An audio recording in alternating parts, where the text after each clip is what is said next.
नमस्कार। आज की ऑनलाइन कक्षा में एक बार फिर से आप सभी का स्वागत है। आज मेरा टॉपिक है कक्षा 12 में विषय व्यावसायिक अध्ययन बिजनेस स्टडीज़ के अंतर्गत प्रबंध यानी मैनेजमेंट। प्रबंध क्या है, इसकी क्या विशेषताएं होती हैं, आज मैं इसकी चर्चा करूंगा। यह व्यावसायिक अध्ययन यानी बिजनेस स्टडीज़ के अंतर्गत एक बहुत महत्वपूर्ण टॉपिक है। इससे रिलेटेड कुछ ना कुछ क्वेश्चन आपको बोर्ड परीक्षा में ज़रूर मिलेगा। कभी कभी विशेषताओं के अंतर्गत कुछ बहुविकल्प टॉपिक टाइप पूछ लिया जाता है, या ये क्वेश्चन आपको बड़े अंकों में भी मिल जाता है, 5 में या 10 में।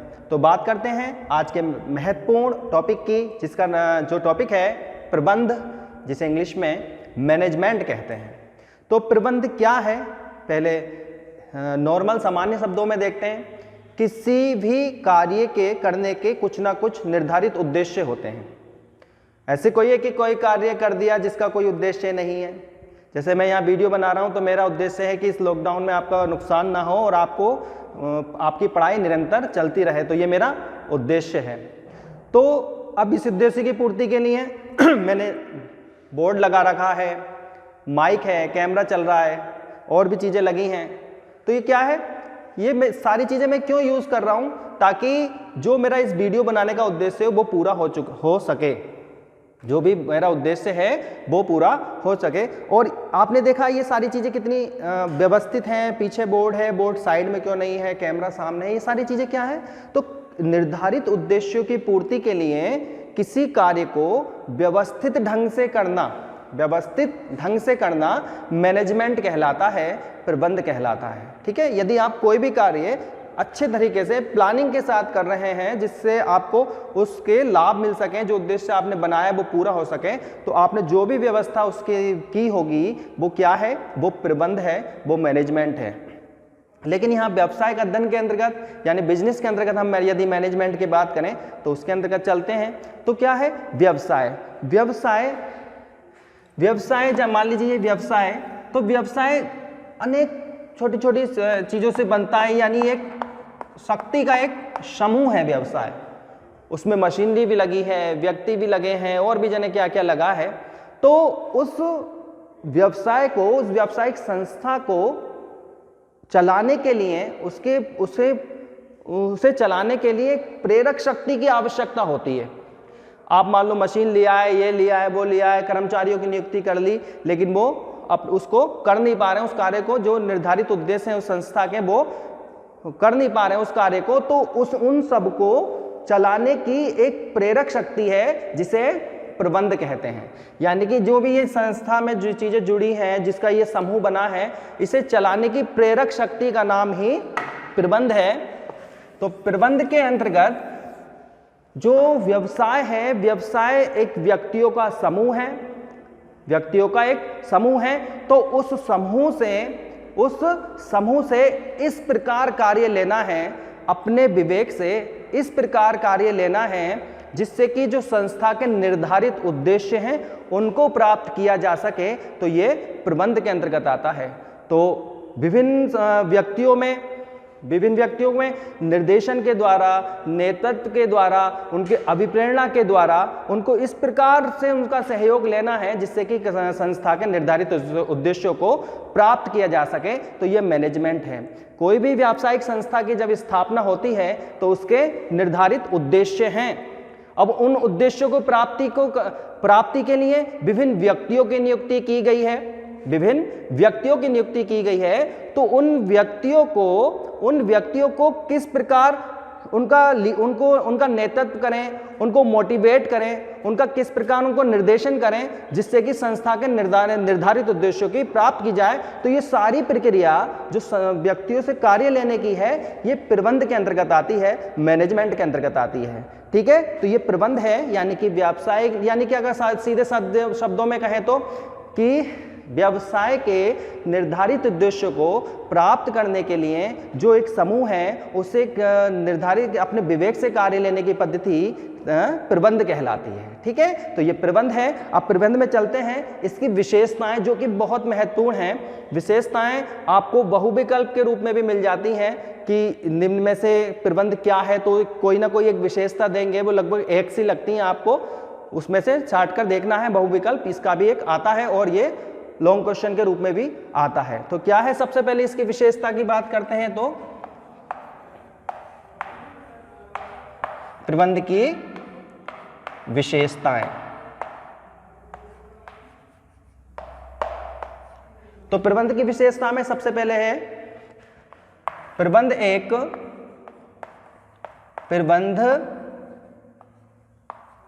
एक सामूहिक प्रक्रिया है।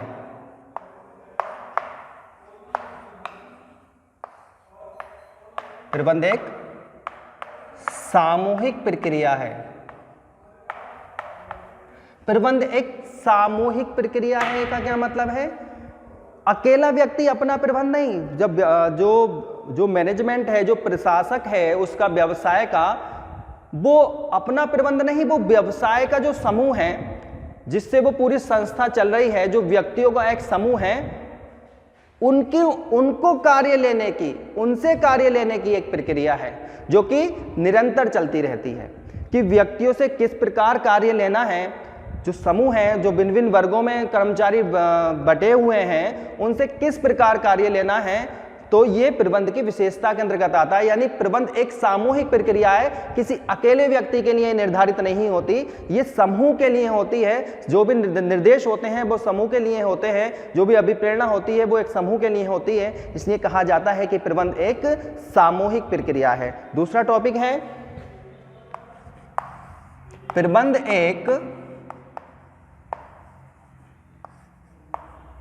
प्रबंध एक अभी सामूहिक प्रक्रिया बताया था मैंने, अब है प्रबंध एक प्रक्रिया है। प्रक्रिया यानी कि प्रोसेस क्या होता है? प्रोसेस वो होता है जो चलता रहे, जो रनिंग में हो, वो उसे प्रोसेस कहते हैं। तो प्रबंध एक प्रक्रिया है। प्रबंध एक ऐसी प्रक्रिया है जो संस्था के निर्धारित उद्देश्यों को प्राप्ति तक निरंतर चलती रहती है, कभी नहीं रुकती है। तो जब तक संस्था के उद्देश्य निर्धारित होते हैं, वो प्राप्त करते रहते हैं, फिर अगले उद्देश्य निर्धारित होते हैं, तो ये निरंतर चलती रहती है। ये एक, इसलिए इस कहा जाता है कि प्रबंध एक प्रक्रिया है जो कि एक निरंतर चलती रहती है। ठीक है, अगला है तीसरा, प्रबंध एक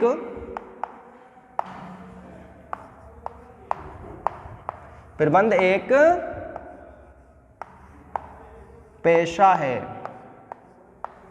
पेशा, ये मैंने आपको लास्ट ईयर भी बताया था कि ये पेशा क्या होता है।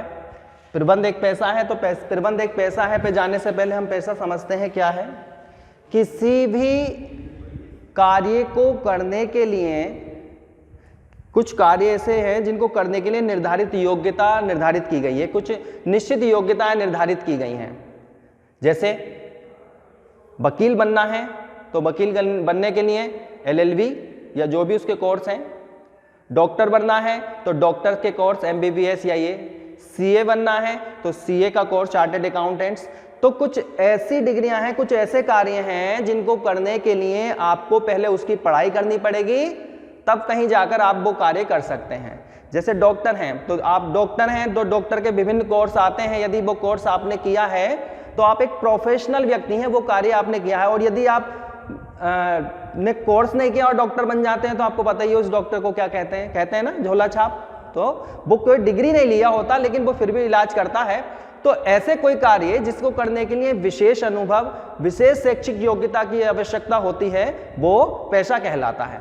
तो बात यहां चल रही है प्रबंध एक पेशा है। तो आपने देखा होगा प्रबंध यानी मैनेजमेंट, पहले इसमें बहुत सारे लोगों के विवाद हुए कि प्रबंध एक जन्मजात प्रक्रिया है, प्रबंध एक अर्जित प्रक्रिया है। तो उसमें आजकल आप देखते होंगे MBA कोर्स आपने सुना होगा, MBA, BBA, ये किस चीज के कोर्स हैं? ये मैनेजमेंट के कोर्स हैं। यानी इसके अंतर्गत प्रबंध करना सिखाया जाता है। और क्या कहा है? प्रबंध एक पैसा है, यानी प्रबंध एक ऐसा, इस प्रबंध को एक पैसे की श्रेणी में रखा गया है। यानी कि आप विभिन्न कोर्सेज करके प्रबंध की श्रेणी में प्रबंध को पैसे की श्रेणी में ला सकते हैं। तो ये सारे कोर्सेज हैं, यानी कि आप जो है प्रबंध में पैसे की सारी विशेषताएं पाई जाती हैं, इसलिए इसकी ये विशेषता है कि प्रबंध एक पैसा है। नेक्स्ट है प्रबंध एक प्रबंध एक सौद्देश्य प्रक्रिया है, सौद्देश्य प्रक्रिया है।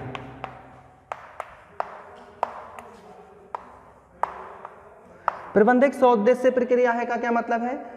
प्रबंध एक सौद्देश्य प्रक्रिया है यानी कि जो भी संस्था में व्यक्ति जुड़े हैं, वो मान लीजिए संस्था में 10 व्यक्ति जुड़े हैं, तो वो 10 व्यक्ति व्यवसाय के कार्य को तो करने के लिए जुड़े हैं, लेकिन उनके अपने भी उद्देश्य हैं। किसी को क्योंकि उन्हें अर्निंग होगी, वेतन मिलेगा, तो वो उस वेतन का क्या करेंगे, वो लोग उसका क्या करेंगे, तो उनके भी अपने कुछ उद्देश्य हैं। लेकिन जब वो फर्म में आते हैं, फर्म में जुड़ते हैं, तो वो फर्म के उद्देश्य को देखते हैं।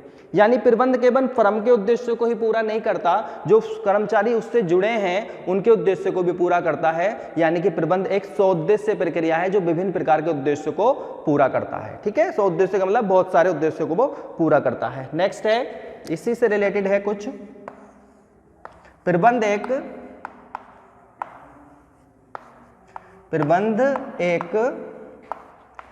सामाजिक, प्रबंध एक सामाजिक प्रक्रिया है।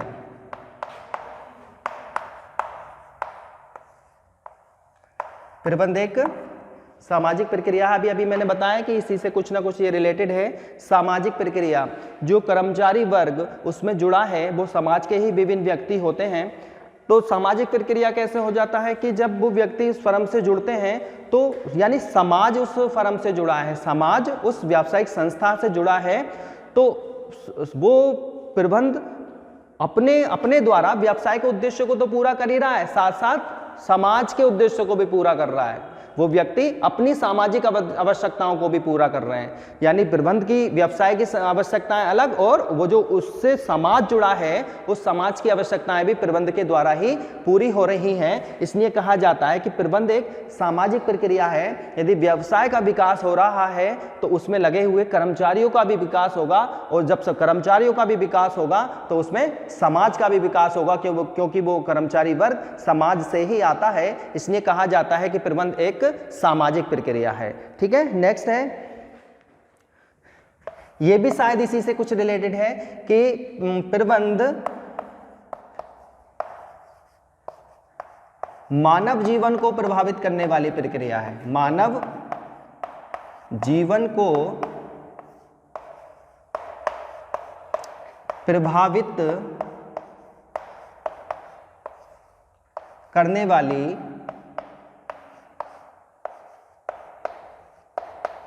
प्रक्रिया है।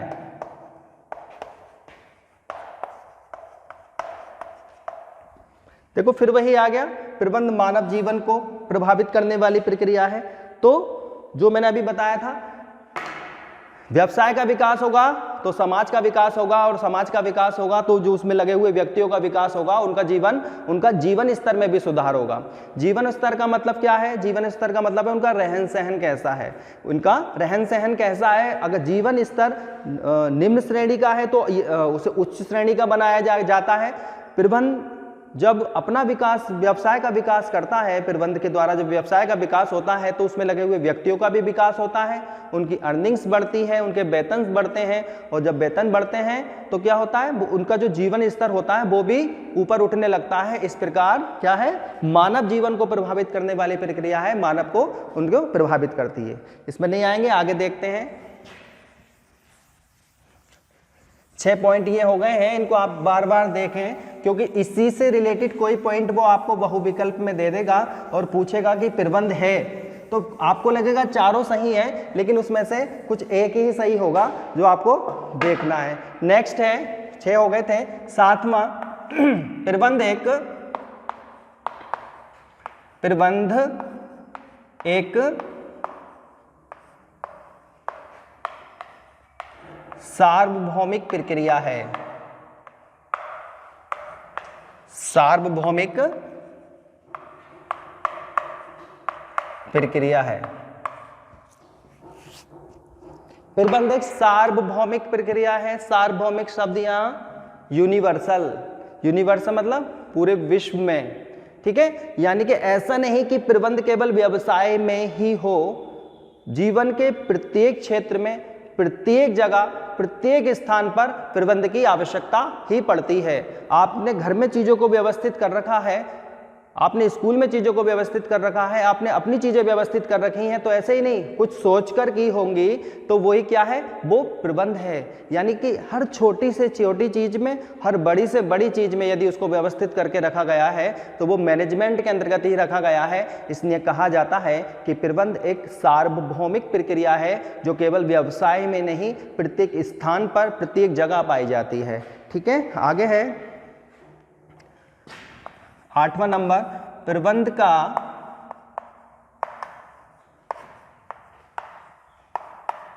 पृथक अस्तित्व होता है। प्रबंध का पृथक अस्तित्व होता है।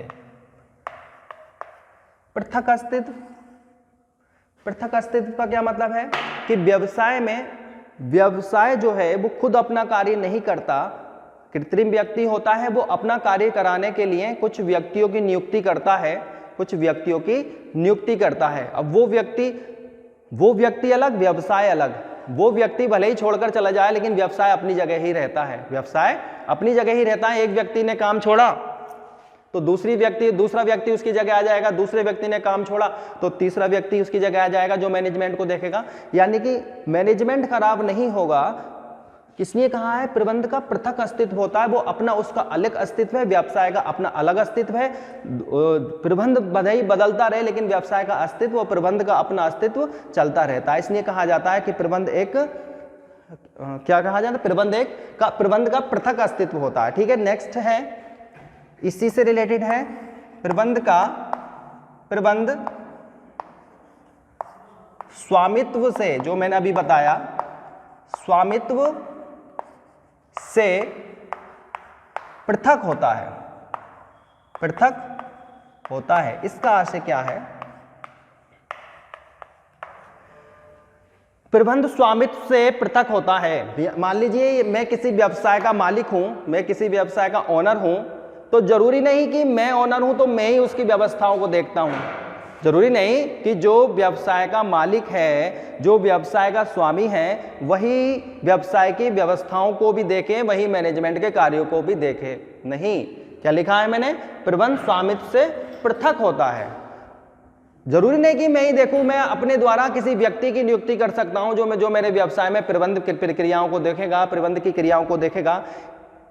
हमेशा मालिक करे ये जरूरी नहीं होता है। इसलिए कहा गया है कि प्रबंध जो है स्वामित्व से पृथक होता है, उसके लिए अन्य व्यक्तियों की नियुक्ति भी की जा सकती है। जरूरी नहीं कि स्वामी ही उसका प्रबंध की व्यवस्थाओं को देखे, अन्य व्यक्ति की नियुक्ति करके भी प्रबंध की क्रियाओं को संचालित किया जा सकता है। आगे है, ये इंपॉर्टेंट है, ये आता है बहुविकल्प के रूप में, प्रबंध सभी स्तरों पर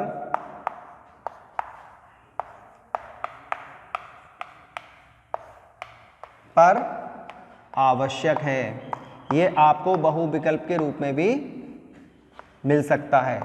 प्रबंध सभी स्तरों पर आवश्यक है। सभी स्तर मतलब चाहे वो निम्न वर्ग हो, निम्न स्तर हो, मध्यम स्तर हो या उच्च स्तर हो, प्रबंध हर जगह होता है, हर स्तर पर होता है। ये नहीं कि प्रबंध केवल मध्यम स्तर पर है या निम्न स्तर पर है या उच्च स्तर पर है। प्रबंध प्रत्येक स्तर के लिए आवश्यक होता है, हर स्तर पर होता है। बहुविकल्प भी आता है इसका कि प्रबंध किन स्तर पर कार्य करता है, तो प्रथम, द्वितीय, मध्य स्तर है, उसमें सभी होता है इसका आंसर। यानी सभी स्तरों पर आवश्यक है, निम्न स्तर पर नहीं, मध्य पर नहीं, उच्च पर नहीं, सभी स्तर पर प्रबंध की आवश्यकता पड़ती है। ठीक है, तो प्रबंध जो है सभी स्तरों पर आवश्यक है। आगे है, ये भी बहुविकल्प के रूप में आता है, प्रबंध कला व विज्ञान दोनों है, दोनों है। इसके ये जो मैंने अभी लिखा है, प्रबंध कला व विज्ञान दोनों है, कभी कभी लॉन्ग क्वेश्चंस के रूप में भी आ जाता है कि स्पष्ट कीजिए कि प्रबंध कला है अथवा विज्ञान अथवा दोनों। तो इस क्वेश्चन को कैसे करा जाता है देखिए, आप पहले मैं समझा देता हूं। प्रबंध कला है अथवा विज्ञान अथवा दोनों, इस तरह का क्वेश्चन आता है।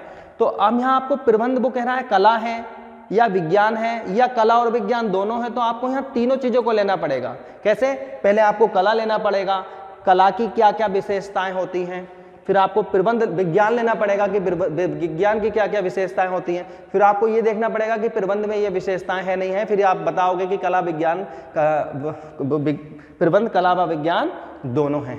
तो कला व विज्ञान कैसे है? कला क्या होता है? कला होता है किसी भी कार्य को व्यवस्थित ढंग से करना, कला के अंतर्गत आता है, और किसी विषय का क्रमबद्ध ज्ञान विज्ञान के अंतर्गत आता है। तो प्रबंध किसी भी कार्य को, मैंने बताया था ना, व्यवस्थित ढंग से करना, यानी कला की विशेषता इसमें आ गई, मैं आपको बहुत शॉर्ट में बता रहा हूं। और विज्ञान किसी भी विषय का क्रमबद्ध ज्ञान, वो भी प्रबंध के अंतर्गत आता है। इसलिए कहा जाता है कि प्रबंध कला और विज्ञान दोनों ही है। ये भी बहुविकल्प और लॉन्ग क्वेश्चन दोनों ही के रूप में ही आता है ये क्वेश्चन। आगे है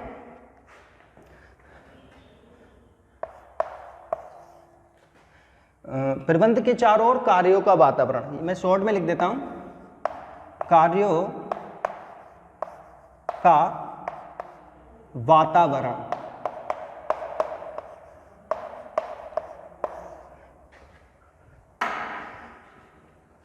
कार्यों का वातावरण, और थोड़ा बढ़ा देता हूं, उत्पन्न करना, उत्पन्न करना। प्रबंध का कार्य कार्यों का वातावरण उत्पन्न करना। प्रबंध मैंने बताया था ना, निर्धारित उद्देश्यों की प्राप्ति के लिए प्रबंध व्यक्तियों से कार्य लेने की कला है। तो क्या है हेडिंग? कार्यों का वातावरण उत्पन्न करना। जो समूह है, जो बैठा है, जो संस्था में लगा हुआ है, तो क्या है उसके बीच ऐसे अभिप्रेरित करना, उनको ऐसे दिशा निर्देश देना, उनको लिए ऐसी प्लानिंग तैयार करके देना, ऐसी प्लानिंग तैयार करके देना जिससे कि कार्य का वातावरण उत्पन्न हो सके। जो भी व्यक्ति फर्म में जुड़े हैं वो फर्म से जुड़े कार्यों को करें, ठीक है। तो प्रबंध केवल व्यक्तियों से निर्धारित उद्देश्यों की प्राप्ति के लिए कराए गए कार्यों के अंतर्गत आता है। तो यह कहा है ना, कार्यों का वातावरण उत्पन्न करना। तो जब उन व्यक्तियों को हम निर्देश देंगे, मोटिवेट करेंगे, तो वो कार्य करेंगे और जिससे कि कार्य का वातावरण उत्पन्न होगा। एक लास्ट और, प्रबंध संगठन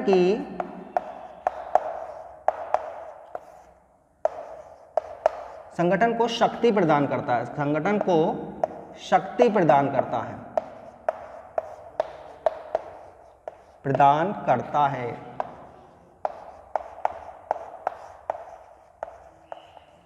प्रबंध संगठन को शक्ति प्रदान करता है, प्रबंध संगठन को शक्ति प्रदान करता है। तो जो हमारा संगठन बना है, जो हमारा संगठन बना है उसमें सभी के सहयोग से, सभी के समन्वय से एक संगठन को शक्ति मिलती है, जिससे वो और अपने कार्य को आगे बढ़ाता है, ठीक है। तो ये सारे टॉपिक जो मैंने अभी आपको बताया कि प्रबंध क्या है, इसका अर्थ मैंने आपको बताया है, इसकी डेफिनेशन वगैरह परिभाषा में आपको पीडीएफ में उपलब्ध करा दूंगा।